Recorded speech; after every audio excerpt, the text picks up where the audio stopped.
ओम गंगणपते नमः। ओम नमः शिवाय। मेरे YouTube चैनल देखने वाले मेरे सभी दर्शकों को मेरा प्यार भरा नमस्कार। मैं आज अपने दर्शकों को बहुत बहुत धन्यवाद देना चाहती हूँ कि वह मेरी वीडियो को बहुत ध्यान से देखते हैं और कमेंट बॉक्स में लिखते हैं कि गुरुमा आपने राहु के परिवर्तन में तुला राशि का और मकर राशि का नहीं बताया। यह बात सत्य है, क्योंकि इन दो राशियों पे थोड़ा सा मुझे अधिक ध्यान देना था, क्योंकि इसके अंदर कुछ कष्टकारक समय मुझे दिख रहा था। जैसे अब आप देखिए, तुला राशि के लगन में राहु आए हैं, मेष राशि में, जिनकी तुला राशि है। तो इनके अगर अपनी पत्नी के साथ कुछ संबंध विच्छेद चल रहे हैं, कोई कोर्ट में केस चल रहा है, तो उसमें अब फैसले का समय आ रहा है। इन 18 महीनों के अंदर फैसला भी हो जाएगा और आगे दूसरा परिवार भी बस जाएगा। लेकिन उसके अंदर आपको कोई तलाकशुदा, बच्चे वाली या आपसे बड़ी उम्र की ऐसी स्त्री मिल सकती है। लेकिन आपको बहुत छानबीन और सोच समझ के करना पड़ेगा कि कहीं धोखा ना हो जाए आपके साथ, क्यों पहले ही आप एक दलदल से निकल रहे हो और दूसरे दलदल में ना फंस जाए। यह है तुला राशि वालों के लिए। और अगर आपने अभी तक अपने घर को, अपने परिवार को संभाल के रखा हुआ है, तो अब ऐसा समय है कि आप इसको आगे अच्छे से चला पाएंगे। मकर राशि वालों के लिए मैं खास करके बोलूँगी, उनके लिए प्रॉपर्टी बेचने का और खरीदने का कुछ ऐसा समय आ रहा है कि जो उनके साथ धोखा हो सकता है। और अगर उनकी माता जी हैं तो उनके हेल्थ में भी उनको प्रॉब्लम आ सकती है। अगर आप कोई प्रॉपर्टी ले रहे हैं तो उसके पेपर अच्छे से पढ़ें, ध्यान से पढ़ें और सोच समझ के सारा वकील के द्वारा पढ़ के साइन कीजिए, क्योंकि इसमें धोखा आपके साथ हो सकता है। आपके चौथे घर में राहु आ रहे हैं, मकर राशि के, मकर राशि मकर लगन के। और अगर आपको कोई प्रॉपर्टी बेचने के लिए कोई लालच दे रहा है आपकी प्रॉपर्टी का, कि आपकी प्रॉपर्टी का दाम बढ़ गया है या हम आपकी प्रॉपर्टी का इतना, आप बिल्कुल भी लालच में ना आए। अगर आपकी अब प्रॉपर्टी बिकी तो लंबे समय तक आपकी प्रॉपर्टी नहीं बनेगी और आगे के लिए आपको पश्चाताप होगा और आप बहुत कष्ट का समय फिर आगे गुजारेंगे। जब सर पे छत ना हो तो इंसान कुछ भी अपने को संभाल नहीं सकता। छत का होना जरूरी है, और छत है अगर आपकी और वो बिकवा रहा है कोई लालच देके, तो आप उससे बचें और व्हीकल ध्यान से चलाएं। आपके अगर लेडीज है तो उसके सीधी टांग में घुटने से नीचे तकलीफ आ सकती है, चोट लग सकती है। अगर जेंट्स है तो उनके लेफ्ट टांग में कोई ऐसी प्रॉब्लम आ सकती है। और एक समय केतु के परिवर्तन में ऐसा आ रहा है कि केतु राहु के नक्षत्र में चला जाएगा और राहु केतु के नक्षत्र में आ जाएगा। वो समय होगा आपका 18 अक्टूबर को स्वाति नक्षत्र में आ जाएगा और राहु 20 फरवरी को अश्विनी नक्षत्र में आ जाएगा। तो इन दोनों के जो नक्षत्र हैं, दोनों एक दूसरे के नक्षत्र में आ जाएंगे और राहु केतु का काम फल देना शुरू कर देगा और केतु फल देगा राहु का, राहु फल देगा केतु का, क्योंकि इन दोनों के आपस में नक्षत्र बदल गए और दोनों आमने सामने हैं। तो यह समय बहुत ही ध्यानपूर्वक अपने परिवार को चलाने का, समझने का, या बिजनेस को देखने का। कहाँ पे किसका ग्रह बैठा है इसको हम नहीं बोल सकते, क्योंकि मैंने सबकी कुंडली नहीं देखी, मैं जनरल प्रेडिक्शन करती हूं।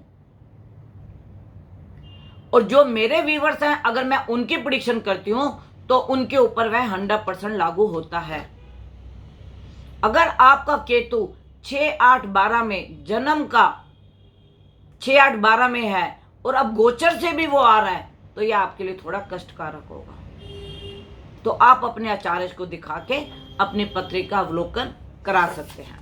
और अब जितने भी ग्रहण लगेंगे वो राहु केतु काल पुरुष के लगन से लेकर 7वें घर में लगेंगे।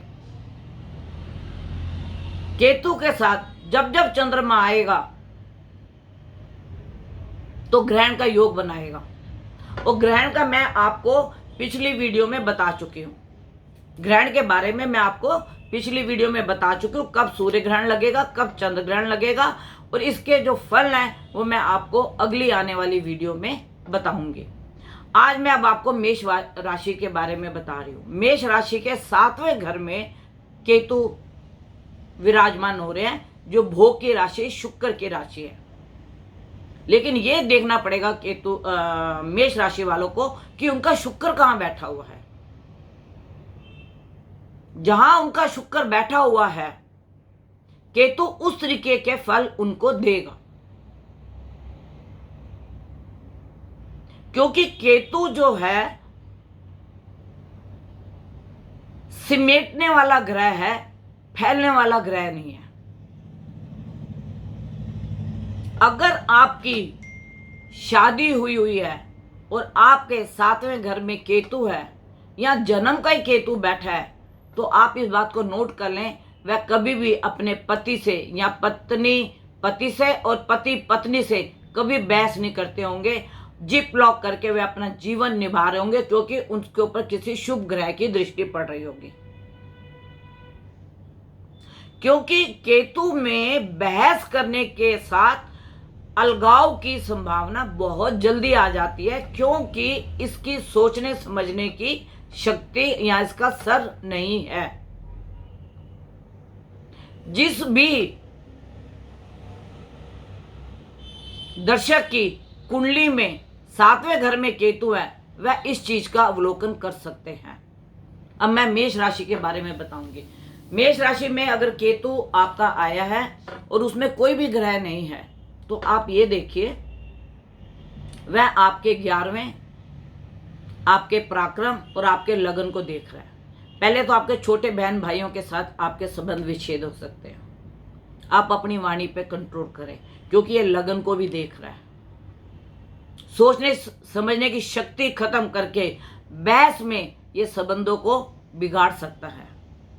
बच्चों के साथ आप यदि बहस ना करें, अपने स्पाउस के साथ यदि बहस ना करें, जो बच्चे पढ़ाई में कर रहे हैं या विदेश में जाने वाले हैं या उनके वीजे नहीं लग रहे या उनको जाने में दिक्कत आ रही है, तो इस वक्त वह उनके योग खुले हुए हैं।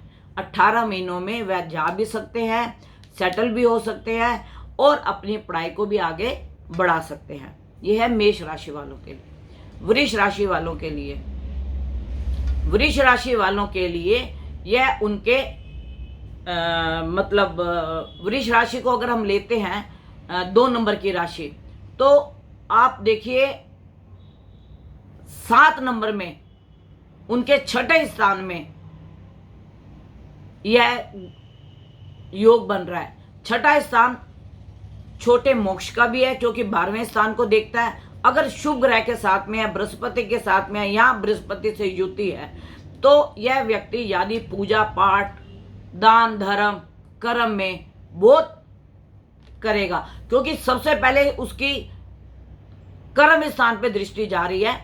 कर्म स्थान पे जाने पे उस वह कर्म ऐसे करेगा, दान पुण्य के हो गए कर्म, या अगर उसका काम धंधा बहुत नहीं बढ़ा हुआ और उसको कुछ काम में नुकसान हो रहा है, तो वह काम को समेटने की कोशिश करेगा। 10वां स्थान कर्म का भी होता है। फिर 12वें घर में दृष्टि होगी तो व्यय को कंट्रोल करेगा अपने। फिर परिवार के ऊपर दृष्टि होगी, परिवार में कोई उलझन ना क्रिएट करे अपनी वाणी के द्वारा। धन का लाभ होगा। और वृष राशि वालों को दांत की, स्किन की, यूरिन इन्फेक्शन की यह प्रॉब्लम आ सकती है। अगर उनको अपने यह प्रॉब्लम आ रही हो तो वे अपने डॉक्टर से अभी से इलाज कराने की कोशिश करें, इस प्रॉब्लम को बढ़ाए ना, क्योंकि यह 18 महीने का पीरियड है। अगर अभी आपने लापरवाही की तो यह आपके लिए कष्टकारक होगा। फिर मिथुन राशि, मिथुन राशि को अगर हम लेते हैं तो मिथुन राशि के पंचम भाव में यह योग लग रहा है। संतान पक्ष में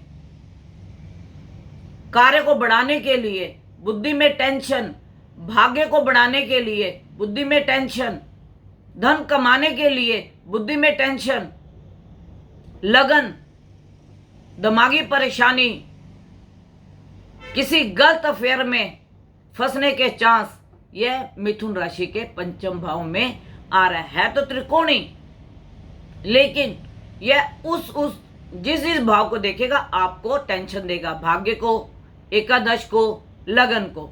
तो आपको उस चीज का ध्यान देना पड़ेगा। और जब जब ये चंद्रमा इसके साथ युति बनाएगा तो यह ज्यादा डिप्रेस में आ जाएंगे। अगर पंचम इनके साथ केतु के साथ युति बनाएगा और केतु हर महीने में केतु के साथ 18 महीने में चंद्रमा की युति बनेगी ही बनेगी, तो वो जो 2.5 दिन है वो उनके थोड़े से टेंशन के होंगे। उसको वह अपनी कुंडली में अवलोकन करके देख सकते हैं। इसके बाद आती है कर्क राशि। कर्क राशि जो है, कर्क राशि के चौथे भाव में केतु। चौथा भाव किसका होता है? सुख का, माता का, वाहन का। यहां तो कर्क राशि वालों ने अपने घर को परिवर्तन कर लिया होगा, या कुछ घर में रिपेयर कराएंगे, कोई नई व्हीकल लेंगे, और उनके माता के स्वास्थ्य को भी थोड़ा सा ध्यान रखने की आवश्यकता है। और कर्क राशि अगर इस वक्त पूजा पाठ, ध्यान में, मेडिटेशन में, योगा में अपना समय लगाएं, बिताएं, जितना समय उनको मिलता है, तो यह उनके लिए लाभकारक है। फिर आती है सिंह राशि। सिंह राशि के ये तीसरे स्थान में, पराक्रम में, पराक्रम को बढ़ाने की कोशिश करेगा कि अपने स्पाउस के साथ, पार्टनर के साथ बहस ना करे। भाग्य को बढ़ोतरी करेगा नवम भाव को देख के। धर्म कर्म की तरफ रुचि बढ़ाएं अपनी। जितना आप धर्म कर्म की तरफ अपना ध्यान देंगे, आपका पराक्रम उतना बढ़ेगा। अपने छोटे और बड़े बहन भाइयों से अपने संबंध ना बिगाड़ें, क्योंकि अगर संबंध बिगड़ गए तो यह काफी लंबे समय तक होगा। और पिता की हेल्थ को ध्यान रखें, पिता से बहस ना करें। यह सिंह राशि वालों के लिए है। उसके बाद आती है आपकी कन्या राशि। कन्या राशि के दूसरे भाव में आएगा। दूसरा भाव किसका होता है? धन का, वाणी का। आप धन के लिए या वाणी से किसी से शत्रुता मोल ना लें, और आपका धन आपके किसी रोग निवारण के ऊपर भी लग सकता है। फिर छठे भाव का छठे भाव का 8वें घर में जब देखता है तो यह आपको urine infection, skin problem, stomach की प्रॉब्लम यह आपको दे सकता है। इसका आप ध्यान रखें। फूड पॉइजनिंग, वॉमिटिंग आना ज्यादा, यह कन्या राशि वालों के लिए खास करके बता रही हूं मैं कि कन्या राशि वाले, क्योंकि उनके दूसरे स्थान में यह आ रहा है, तो खाने पीने के ऊपर बहुत ध्यान ना देके सिंपल खाना अगर आप खाएं और खाने पीने पे ध्यान रखें तो यह प्रॉब्लम आपके ऊपर नहीं आ सकती। बाकी मैं अभी आपको ये भी बता दूं, सभी व्यूवर्स को, आप जितने गणपति की आराधना करेंगे केतु उतना ही शांत होगा, नेगेटिविटी आपकी खत्म करेगा।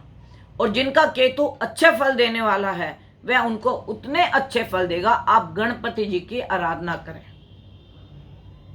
गूगल पे बहुत से मंत्र है गणपति जी के, आप बीज मंत्र भी कर सकते हैं और आप वैसे भी जो आप केतु की आराधना के लिए गणपति की पूजा कर सकते हैं, लंबोदर के आप उनको लड्डू का भोग लगा सकते हैं।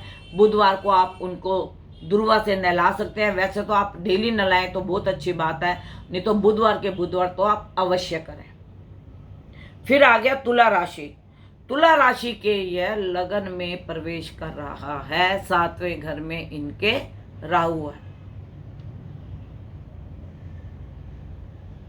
5वीं, 7वीं और 9वीं दृष्टि पंचम घर में, सप्तम घर में और 9वें घर में। वही बात है, अगर आपने अपनी बुद्धि से ठीक से निर्णय लिया तो आप कारोबार को आगे अच्छे से बढ़ा सकते हैं, नहीं तो आप कारोबार को समेटने की कोशिश करेंगे और नौकरी में जाने की कोशिश करेंगे। संतान की तरफ से आपको कोई टेंशन हो सकती है कि उनका वीज़ा नहीं लग रहा, या उनको वीज़ा नहीं मिल रहा, या ये पढ़ाई के लिए बाहर जाएंगे या नहीं जाएंगे, ये नहीं पढ़ रहे या ये ध्यान नहीं दे रहे। इस प्रकार की आपको बहुत सी संतान की तरफ से आपको प्रॉब्लम आ सकती है। 9वां भाव, अगर आप धर्म के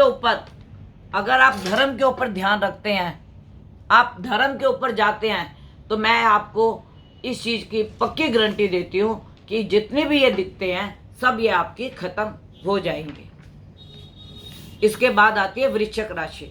वृश्चिक राशि में केतु का आना, तुला राशि में तो यह होंगे, जब यह विशाखा नक्षत्र में आएंगे तुला राशि में, तो यह पंचम और सप्तम नवम अब इनकी युति बनेगी, नव और पंचम की इनकी युति बनेगी, और उस युति में भाग्य में भी तुला राशि वालों को यह अच्छा फल देगा। लेकिन मेरा आपसे बार बार ये निवेदन है कि आपके लगन में आकर आपकी बुद्धि में उग्रता ना ले आए, क्योंकि केतु के अंदर सोचने समझने की शक्ति नहीं है। और अगर यह विशाखा नक्षत्र का है तो मैं आपको यह बताऊं, आप पूजा पाठ भक्ति अधिक करते होंगे, आपका प्रभु में रुझान अधिक होगा, क्योंकि विशाखा नक्षत्र किसका है? गुरु का है, ज्ञान का है। फिर आती है आपकी वृश्चिक राशि। वृश्चिक राशि, यह वृश्चिक राशि के 12वें भाव में लगेगा। 12वां भाव मैंने आपको पहले ही बोला मोक्ष का है, और आपकी अगर जन्म कुंडली में बृहस्पति के साथ इसकी युति है या बृहस्पति इसको देख रहा है, तो इस वक्त आप धर्म की तरफ काफी जाएंगे। आप कोई प्रॉपर्टी खरीदेंगे, कर्जे से दूर रहें। कर्जे की आपको ऑफर आएगी, कर्जा देने वाले आपके लिए आगे खड़े होंगे, लेकिन अगर आपने इस समय में कर्जा लिया इन 18 महीनों के अंदर, तो आप ये देखिए इसका भुगतान आपको काफी लंबे समय तक नहीं कर पाओगे आप। 8वें भाव को देखने का 12वें भाव से 9वीं दृष्टि स्पिरिचुअल की तरफ, तंत्र मंत्र की तरफ, ज्योतिष की तरफ आपका रुझान बहुत बढ़ेगा। और अगर आप इन तंत्र मंत्र जैसे कार्य में नहीं है, तो आपका पूजा पाठ में, धर्म में इस तरफ आपका ध्यान बढ़ेगा। लेकिन आपको नाभि से नीचे कोई भी प्रॉब्लम हो सकती है। फिर आपकी आई 9वीं राशि, धनु राशि। धनु राशि के आप देखिए 11वें भाव में ये योग लगेगा। 11वें भाव में योग लगने से पराक्रम को बढ़ाएगा, विदेशों से आपके संपर्क बढ़ाएगा, संतान की तरफ से आप किसी बात पे चिंतित होंगे,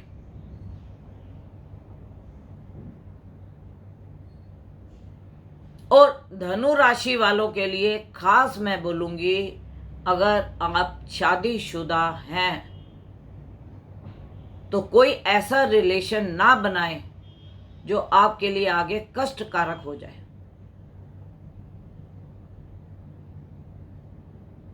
या उस रिलेशन में आपको धोखा मिले,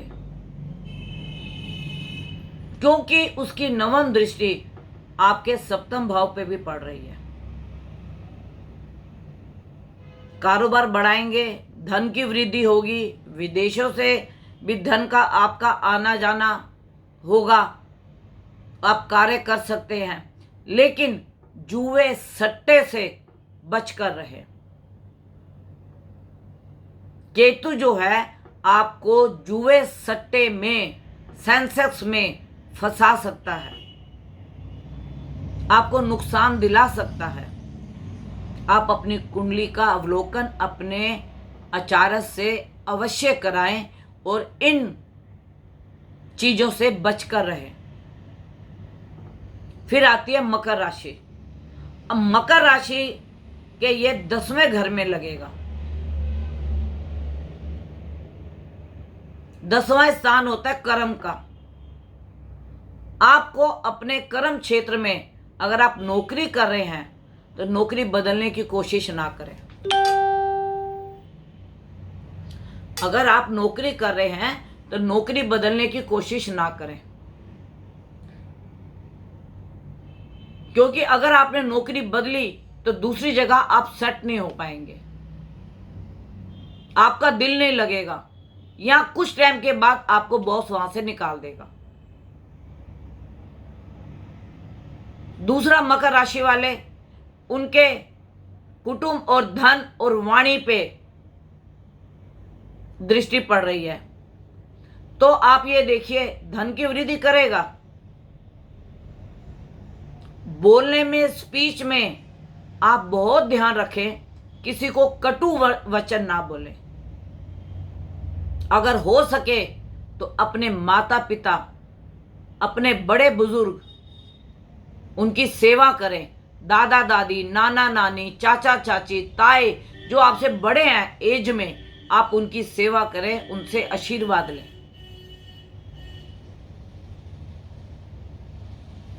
इसके बाद आती है कुंभ राशि। कुंभ राशि के ये आएगा 9वें भाव में, स्पिरिचुअल बनाएगा। टेंशन तो देगा 5वीं दृष्टि आपके लगन को देख के, क्योंकि वहां पे 28 अप्रैल को शनि आने वाले हैं। तो अगर आप स्पिरिचुअल की तरफ जाते हैं, ध्यान की तरफ जाते हैं, दान धर्म की तरफ जाते हैं, तो केतु आपका कुछ नहीं बिगाड़ पाएगा। और आप मंदिर में सफेद रंग के झंडे लगवाएं, फिर आपकी प्रसिद्धि होगी, आपका नाम बढ़ेगा, चाहे आप नौकरी में हैं, चाहे आप बिजनेस में हैं, क्योंकि यह पराक्रम को भी देख रहा है। पराक्रम के बाद यह संतान बुद्धि को भी देख रहा है। आप तंत्र मंत्र में जा सकते हैं, कोई सिद्धि ग्रहण कर सकते हैं। आप पाठ करें, जितना जप तप करेंगे आपको उसी से सिद्धि मिलेगी, आपकी वाणी में शुद्धता आएगी।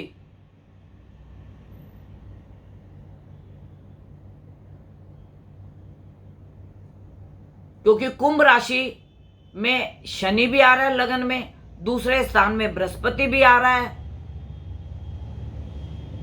और 9वें में आपका केतु आ रहा है, पराक्रम में आपके राहु जी बैठे हुए हैं। ये चारों ग्रहों की युति कुंभ राशि वालों के लिए सोने पे सुहागा है। अगर आप इसका सदुपयोग करते हैं तो। अगर आप इसका सदुपयोग नहीं करते तो फिर जैसे आपकी लाइफ चल रही है वैसी लाइफ चलती रहेगी। फिर आगे मीन राशि। अब मीन राशि वालों के लिए मैं खास करके इसका बताना चाहती हूँ कि इसका आपका अष्टम में यह योग आ रहा है कि आपका जन्म का तो अष्टम में नहीं है।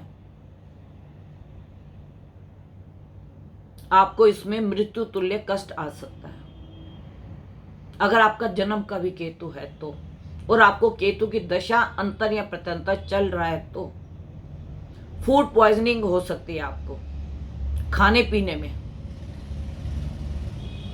क्योंकि यह पंचम दृष्टि आपके 12वें स्थान में मार रहा है। 12वें स्थान में शनि महाराज जी विराजमान बैठे हैं। वो वैसे ही आपकी निंद्रा को छीन लेंगे। 12वां घर निंद्रा का, शैया का होता है, मोक्ष का होता है। तो जब शनि महाराज जी वहां होंगे तो आपको निंद्रा कहां करने देंगे। और केतु की दृष्टि पड़ने से, अब देखिए केतु जो है आपके 12वें भाव में देखेगा, फिर आपके दूसरे स्थान में देखेगा, फिर आपके चौथे स्थान में देखेगा। तो आप देखिए सुख में भी आपको कमी होगी, वाणी आपकी कटु होगी, खाने पीने में आप परहेज नहीं करेंगे, और 12वां स्थान हॉस्पिटलाइज भी होता है तो आपको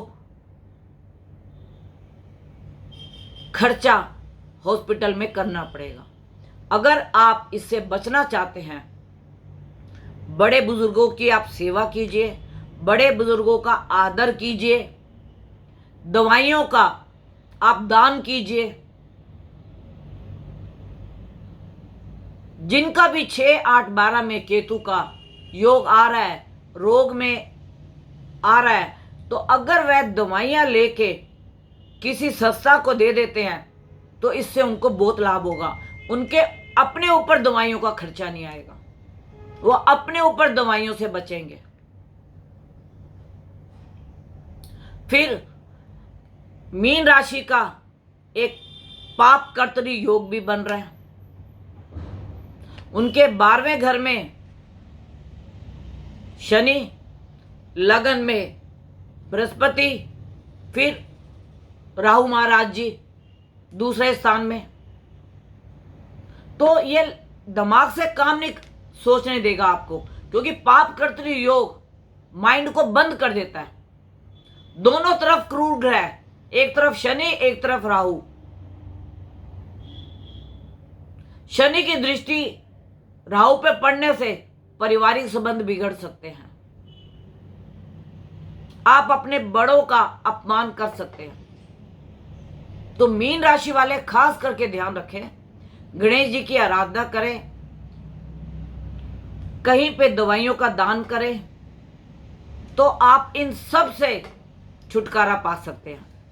और मैं सभी दर्शकों को बोलती हूं कि चाहे आपका केतु अच्छा है या बुरा है, आप गणपति जी की आराधना अवश्य करें, शिव जी की आराधना अवश्य करें, सती की आराधना अवश्य करें।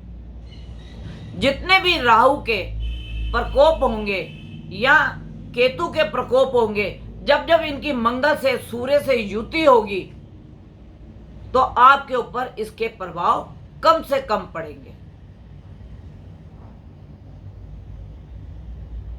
आज मैं अपने वीडियो को यहीं विराम देती हूं, और अगली वीडियो जो होगी मेरी शनि पे भी हो सकती है, बृहस्पति पे भी हो सकती है, क्योंकि ये भी दोनों अपनी राशि का परिवर्तन कर रहे हैं और इनके अंदर मंगल की भी युति आएगी। तो मैं अगली जो वीडियो होगी वो मेरी मिक्स वीडियो होगी, शनि, बृहस्पति और मंगल की युति। और आपका परिवार सुखी रहे, स्वस्थ रहे, निरोगी रहे, आपकी घर में बरकत रहे, आपके बच्चे जिनके कार्य रुके हुए हैं वह आगे बढ़े। बस मेरी यही दुआ है अपने भोले से, अपने बाबा से, माँ दुर्गा से, माँ काली से। मैं सबके लिए दुआ करती हूँ, सबके लिए, कि आप खुश रहें, और जितना भी वीडियो को हो सके शेयर करें, लाइक करें, सब्सक्राइब करें। मैं आपको फिर से कह रही हूँ, मुझे मालूम है कि आप मेरी वीडियो को बहुत ध्यान से देखते हो, तभी आप कमेंट बॉक्स में मेरे को लिखते हो कि गुरु माँ आपने यहाँ पे गलती कर दी, या गुरु माँ आपने इस राशि के लिए नहीं बोला। तो मैं उसके लिए भी आपका बहुत बहुत आभार व्यक्त करती हूँ, धन्यवाद करती हूँ। और मेरी अगली वीडियो का इंतजार करें। नवरात्रों की आप सबको बहुत बहुत मुबारक हो। माँ सबके घर में खुले दर्शन दे और खुले दर्शन दे के आपके घर के सारे दुख माँ सती अपने ऊपर ले ले।